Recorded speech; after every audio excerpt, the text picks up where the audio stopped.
Dear students, welcome back to our channels science गुरु @रामदिया लाडवाल। आज हम carbonated compounds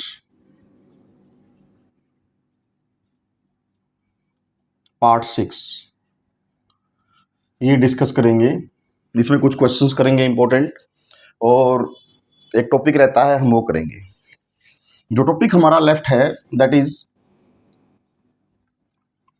homologous series क्या होती है। हिंदी में कहते हैं समजातीय श्रेणी। समजातीय श्रेणी एक ऐसी श्रेणी जिसके सारे मेंबर्स को हम एक ही जनरल फॉर्मूला के द्वारा, साधारण सूत्र के द्वारा रिप्रेजेंट कर सकते हैं, दर्शा सकते हैं। ऐसी श्रेणी कहलाएगी समजातीय श्रेणी। जो हमने स्टडी की है, जैसे एल्केन की फैमिली है, alkene CH4 C2H6 C3H8 C4H10 C5H12 C6H14 C7H16, या जो एल्कीन की फैमिली है C2H4 C3H6 सो एच ऑन। ऐसे ही एल्काइन की फैमिली है, एल्काइन की। ऐसे ही एल्कोहल फैमिली है, एल्डिहाइड फैमिली है, कीटोन है, कार्बोक्सिलिक अम्ल है। सारी फैमिली जिनको हम एक ही सूत्र के द्वारा रिप्रेजेंट कर सकते हैं। जैसे एल्केन को हम रिप्रेजेंट कर सकते हैं CnH2n+2 के द्वारा। एल्कीन को हम रिप्रेजेंट कर सकते हैं CnH2n के द्वारा। एल्काइन को हम रिप्रेजेंट कर सकते हैं CnH2n-2 के द्वारा। ऐसे ही एल्कोहल को हम रिप्रेजेंट कर सकते हैं ROH के द्वारा। तो ऐसी फैमिली, ऐसी श्रेणी जिनको हम एक ही केमिकल फॉर्मूला, जनरल फॉर्मूला के द्वारा रिप्रेजेंट कर सकते हैं, ऐसी श्रेणी, ऐसी सीरीज कहलाएगी होमोलोगस सीरीज, समजातीय श्रेणी। उसको हम समजातीय श्रेणी का जो है नाम देंगे। अगर कोई आपसे पूछे कि what are the characteristics of homologous series, समजातीय श्रेणी की मुख्य लक्षण क्या है, समजातीय श्रेणी के प्रमुख लक्षण क्या है, या कैरेक्टरिस्टिक्स क्या है उसकी।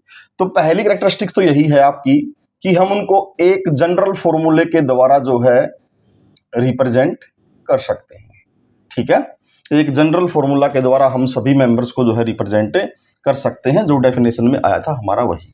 दूसरा, किसी भी होमोलोगस सीरीज, किसी भी समजातीय श्रेणी के दो क्रमागत मेंबर, दो कंसिक्यूटिव मेंबर्स के बीच में हमेशा CH2 ग्रुप का अंतर होगा, या इसको आप ये कह सकते हैं कि 14 AMU एटॉमिक मास यूनिट, यानी कि द्रव्यमान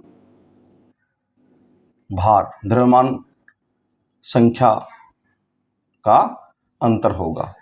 14 द्रव्यमान संख्या, 14 AMU का अंतर होगा दो क्रमागत मेंबर के बीच में। जैसे कोई भी दो क्रमागत मेंबर ले लीजिए, जैसे ये हमने दो क्रमागत मेंबर ले लिए, तो इन दोनों मेंबर में किसी भी कोई भी सीरीज ले लीजिए, होमोलोगस सीरीज, जो दो क्रमागत मेंबर होंगे उनके बीच में CH2 ग्रुप का अंतर मिलेगा, CH2 का अंतर मिलेगा। और एक कार्बन का एटॉमिक मास 12 होता है, एक हाइड्रोजन का 1, तो 2 का 2, और 14 AMU का डिफरेंस आपको जो है मिलेगा। 14 AMU का जो है डिफरेंस आपको जो है मिलेगा किसी भी एक होमोलोगस सीरीज के अंदर।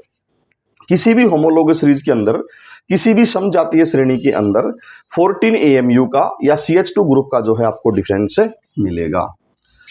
किसी भी समजातीय श्रेणी के सारे मेंबर्स की आइडेंटिकल केमिकल प्रॉपर्टी होती है भाई, आइडेंटिकल केमिकल प्रॉपर्टी, एक समान रासायनिक गुण होते हैं भाई, एक समान रासायनिक गुण होते हैं किसी भी एक होमोलोगस सीरीज के।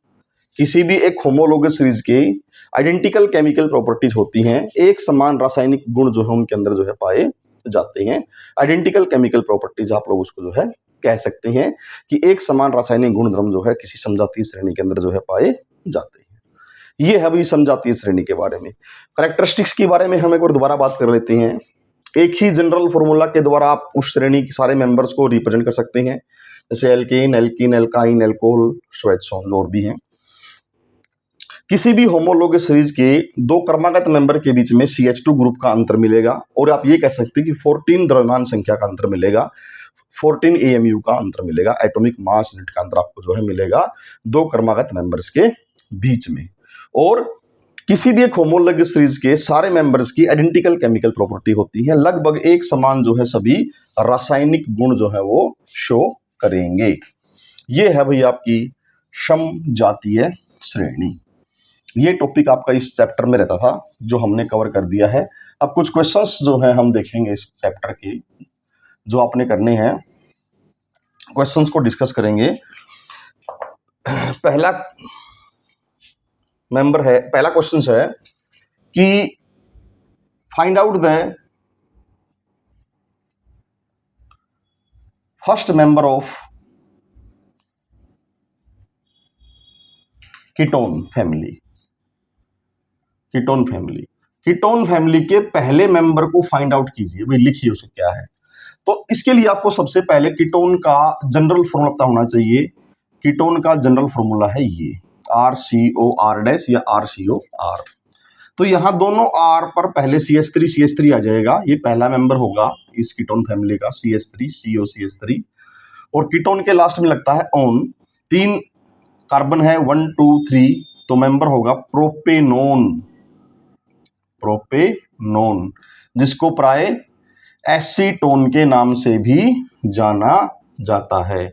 कीटोन फैमिली का पहला मेंबर है ये प्रोपेनोन, जिसको प्राय एसीटोन के नाम से भी जाना जाता है। इसका इस्तेमाल नेल पॉलिश रिमूवर के तौर पर किया जाता है। नेल पॉलिश रिमूवर के तौर पर इसका इस्तेमाल जो है किया जाता है। तो कीटोन फैमिली का पहला मेंबर है भी प्रोपेनोन। कीटोन का जनरल फॉर्मूला है RC≡OR। अगर दो R डिफरेंट हो तो R डैश आ जाएगा, लेकिन यहां पर पहले मेंबर में R सेम रहेगा, दैट इज CH3 C≡OCH3। तो 3 कार्बन है, 3 कार्बन का एल्केन प्रोपेन और लास्ट में ONE ओन। कीटोन हमने पहले ही किया हुआ है फंक्शनल ग्रुप के अंदर, तो दिक्कत नहीं आएगी। प्रोपेनोन एसीटोन आपका जो है पहला मेंबर इसका बन जाएगा, और ये एक नेल पॉलिश रिमूवर है। सेकंड क्वेश्चन है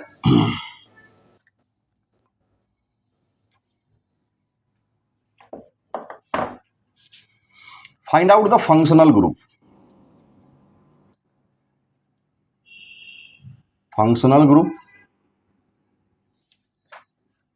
and also gives the name of organic compounds। नाम भी बताना है ऑर्गेनिक कंपाउंड्स का, और उस ऑर्गेनिक कंपाउंड्स के अंदर कौन सा जो है आपका फंक्शनल ग्रुप है वो बताना है आपका। जैसे पहला है, इसमें पहला दिया हुआ है CH3 C≡OH, तो पहचानिए RCOOH, कार्बोक्सिलिक एसिड यानी कार्बोक्सिलिक अम्ल। ठीक है, कार्बोक्सिल अम्ल के लास्ट में क्या लगता है? ओइक एसिड, ओइक अम्ल हिंदी में, ओइक एसिड इंग्लिश में। कितने कार्बन है? 2, तो इथेन, ई कट जाएगा क्योंकि वाउल से आरंभ है। इथेनोइक एसिड हिंदी में भी ऐसे ही, इथेन ओइक अम्ल, इथेनोइक अम्ल, ये पहला था। सेकंड वन है CH3 CH2 C≡O CH2 CH3, ये पूरा R है, ये भी पूरा R है, और ये C≡O है। अभी हमने कीटोन किया था RC≡OR, तो ये कीटोन है, पहचान लिया हमने कि इसमें फंक्शनल ग्रुप तो क्या है? कीटोन है, जिसके लास्ट में लगता है ओन, यानी कि ओन इंग्लिश में। कितने कार्बन है? 1 2 3 4 5, यानी pentane plus own, pentanone, pentane plus own, pentanone, ये नाम इसका हो जाएगा। और इसमें फंक्शनल ग्रुप आपका जो है कीटोन रहेगा। अगला है थर्ड एग्जांपल, बहुत ही आसान है, मुश्किल कुछ है नहीं इसके अंदर। थर्ड वन है CH3 CH2OH। साफ दिखाई दे रहा है R एंड OH, ROH, यानी एल्कोहल है। क्या है? एल्कोहल। एल्कोहल के लफ्ज क्या लगेगा? ओल। वाउल से आरंभ है, टर्मिनल ई ड्रॉप हो जाएगी और हिंदी में लगेगा ओल। कितने कार्बन है? 1 2 3। 3 का प्रोपेन, लास्ट में ओल, प्रोपेनोल, इंग्लिश में प्रोपेन प्लस ओल, टर्मिनल ई ड्रॉप, प्रोपेनोल। ये हो जाएगा आपका थर्ड वन। फोर्थ वन है CH3 CH2 CH2 Br। साफ दिखाई दे रहा है, हेलोजन लगा हुआ है, फंक्शनल ग्रुप है हेलोजन, फॉर्मूला है RX। हेलो एल के नाम होगा, 1 2 3, 3 कार्बन है और क्या लगा हुआ है? ब्रोमीन, तो ब्रोमो, इंग्लिश में भी ऐसे ब्रोमो। कितने कार्बन है? 3, 3 का alkane, bromopropane, bromopropane, bromopropane इसका जो है नाम हो जाएगा। अगला है CH3 CH2 CH2 C double bond OH। ये कार्बोक्सिल अम्ल नहीं है, कभी आप कार्बोक्सिल में सोचो, COOH नहीं है, CHO है, CHO, दैट मीन्स कि एल्डिहाइड है। क्या है? एल्डिहाइड। ठीक है, इंग्लिश में लगता है लास्ट में अल, हिंदी में लगता है अल, ऐसे लास्ट में। कार्बन कितने हैं? 1 2 3 4, 4 कार्बन का एल्केन, ब्यूटेन प्लस अल, वाउल से आरंभ है, टर्मिनल ई ड्रॉप हो जाएगी, ब्यूटेनल, हिंदी में भी ऐसे ही ब्यूटेन प्लस अल, ब्यूटेनल, ब्यूटेनल। तो ऐसे आप लोग जो है आइडेंटिफाई कर सकते हैं किसी भी फंक्शनल ग्रुप को और उसका नाम जो है आसानी से बना सकते हैं भाई। नेक्स्ट है, नेक्स्ट क्वेश्चन है question number third.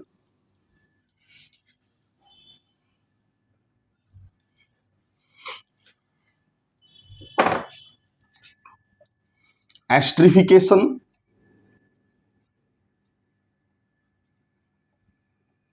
And saponification को एक्सप्लेन करें। एस्ट्रिफिकेशन एंड स्पोनिफिकेशन यानी एस्ट्रीकरण व साबुनीकरण, एस्ट्रीकरण व साबुनीकरण। तो सबसे पहले एस्ट्रीकरण के बारे में देखेंगे। एस्ट्रीकरण क्या है? एल्कोहल और कार्बोक्सिल अम्लों की अभिक्रिया के परिणाम स्वरूप बनने वाले यौगिक एस्टर कहलाते हैं। एल्कोहल और कार्बोक्सिल अम्ल की अभिक्रिया के परिणाम स्वरूप बनने वाले यौगिक जो हैं वो एस्टर कहलाएंगे।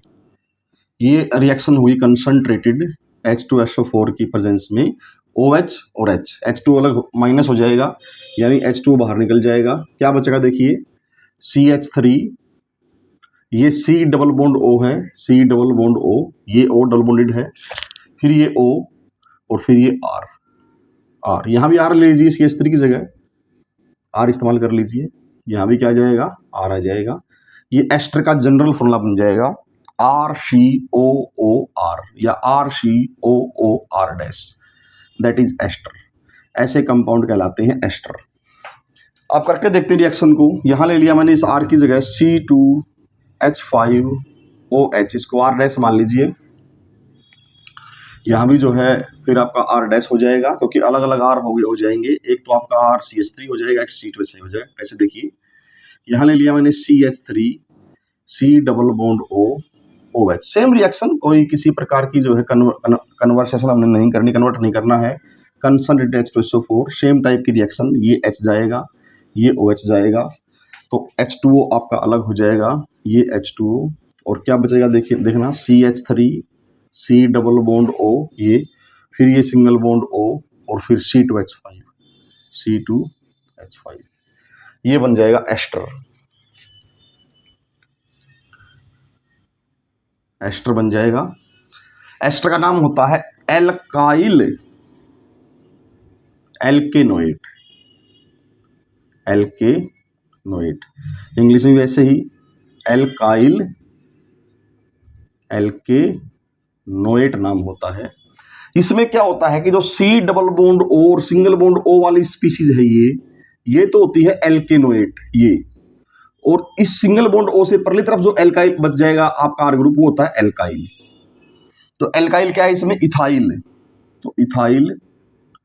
अब कितने कार्बन है, 1 2, 2 कार्बन है तो इथेनोएट, इथेनोएट। तो इस एस्टर का नाम है इथाइल इथेनोएट।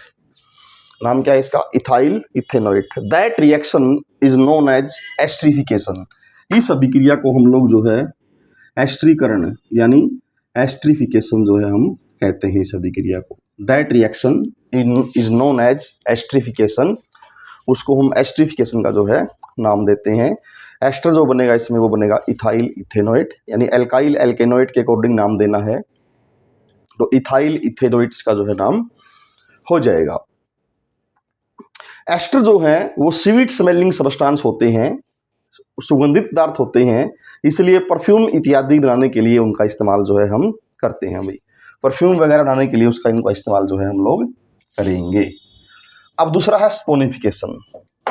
स्पोनिफिकेशन, अब स्पोनिफिकेशन में करना क्या है, एस्टर को ऐसे कैसे ले लेते हैं। एस्टर ले लिया मैंने, ये CH3 C double bond O C2H5 और इसकी रिएक्शन करा देंगे सोडियम हाइड्रोक्साइड के साथ, NaOH के साथ रिएक्शन करा देंगे।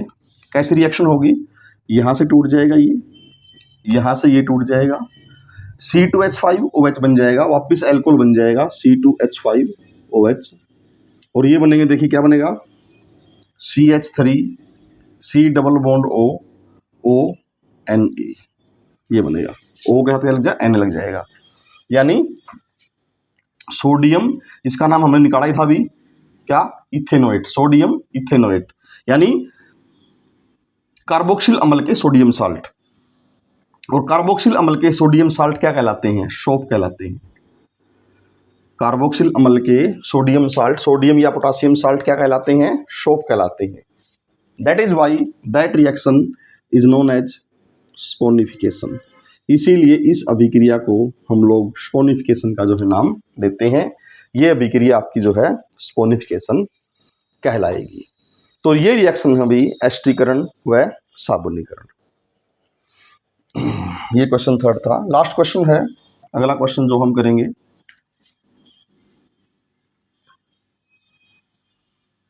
इस पार्ट का लास्ट क्वेश्चन,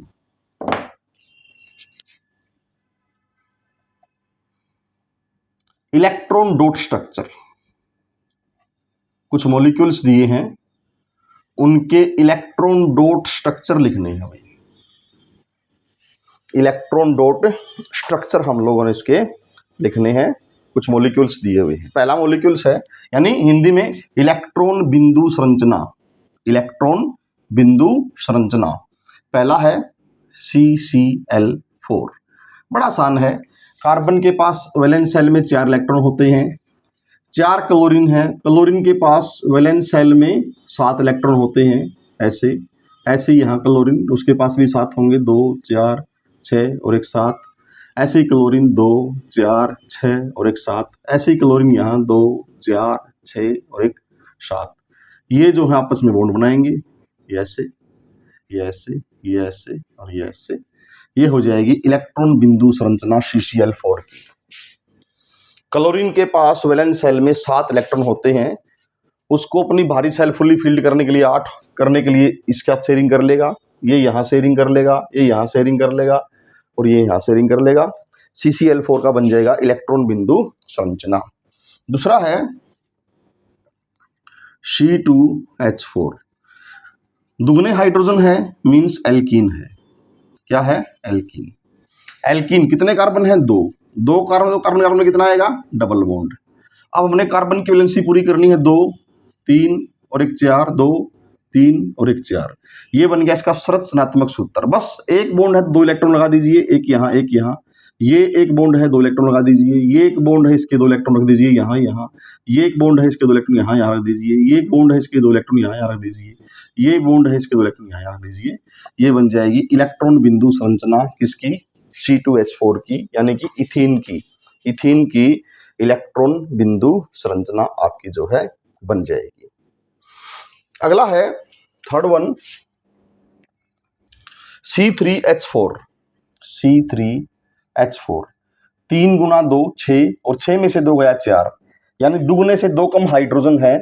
इसका मतलब ये है आपका एल्काइन हाइड्रोकार्बन, असंतृप्त hydrocarbon, last one alkyne. 3 carbon है, किसी एक कार्बन में ट्रिपल बॉन्ड आएगा, 2 कार्बन में यहां लगा दीजिए, यहां सिंगल बॉन्ड आएगा। वैलेंसी पूरी कीजिए, 3 और 1 4, 3 और 1 4 ऑलरेडी पूरी है इसकी, 1 2 3 और 1 4। अब जहां जहां बॉन्ड है सिंगल बॉन्ड के लिए 2 2 इलेक्ट्रॉन लगा दीजिए। यहां भी 2 इलेक्ट्रॉन, ये 3 बॉन्ड हैं, 1 2 3, single bond 2 electron, single bond 2 electron, single bond 2 electron, single bond 2 electron. ये बन गई C3H4 की इलेक्ट्रॉन बिंदु संरचना, इलेक्ट्रॉन बिंदु संरचना। अगला है CH3OH। ये कार्बन है, इसके पास 3 हाइड्रोजन लगे हुए हैं ऐसे, और सिंगल बॉन्ड से जुड़ा हुआ है OH। OH भी सिंगल बॉन्डेड है। OH भी क्या है? सिंगल बॉन्डेड है। ऑक्सीजन की वैलेंस शेल में होते हैं 6 इलेक्ट्रॉन, 2 2 4, एक उसने यहां शेयर किया हुआ है, यहां एक उसने यहां शेयर किया हुआ कार्बन से, 6 हो गए इसके पास, ठीक है। और शेयरिंग करेगा तो सहसंयोजी आबंध बनाएगा, कोवैलेंट बॉन्ड बनाएगा, 8 इलेक्ट्रॉन पूरे कर लेगा। ऐसे ही यहां 2 इलेक्ट्रॉन, ऐसे ही यहां 2 इलेक्ट्रॉन, और ऐसे ही यहां 2 इलेक्ट्रॉन। ये बन जाएगा CH3OH की इलेक्ट्रॉन बिंदु संरचना। आपके CH3OH मेथेनॉल की इलेक्ट्रॉन बिंदु संरचना ऐसे जो है बन जाएगी। इस तरह से आप जो है किसी भी मॉलिक्यूल की जो है इलेक्ट्रॉन डॉट स्ट्रक्चर, इलेक्ट्रॉन बिंदु संरचना जो है लिख सकते हैं। चैनल को लाइक व सब्सक्राइब जरूर कर लें, ताकि आपको समय समय पर जो है बेहतरीन वीडियो जो है इस तरह की मिलती रहें। और बहुत सारे बच्चे अभी तक ऐसे ही वीडियो देख रहे हैं, उन्होंने चैनल को सब्सक्राइब नहीं किया है, तो प्लीज़ उनसे रिक्वेस्ट है कि आप चैनल को सब्सक्राइब जरूर कर लें, ताकि आपको बेहतरीन जो है इसी तरह की नॉलेजफुल वीडियो जो है कंटिन्यूसली जो है मिलती रहें। चैनल को सब्सक्राइब करने के साथ साथ शेयर भी करें। आप लोग शेयर नहीं करते, तो जैसे ही आप वीडियो देखते हैं, आपको जैसे अगर वीडियो अच्छी लगती है और आपको नॉलेजफुल लगती है वीडियो, तो प्लीज़ आप अपने ग्रुप में उस वीडियो को शेयर जरूर करें और दूसरों को भी बताएं कि कितनी अच्छी नॉलेजफुल वीडियो आपको देखने को यहाँ मिल रही है। तो प्लीज़ चैनल को सब्सक्राइब जरूर कर लें। Thank you.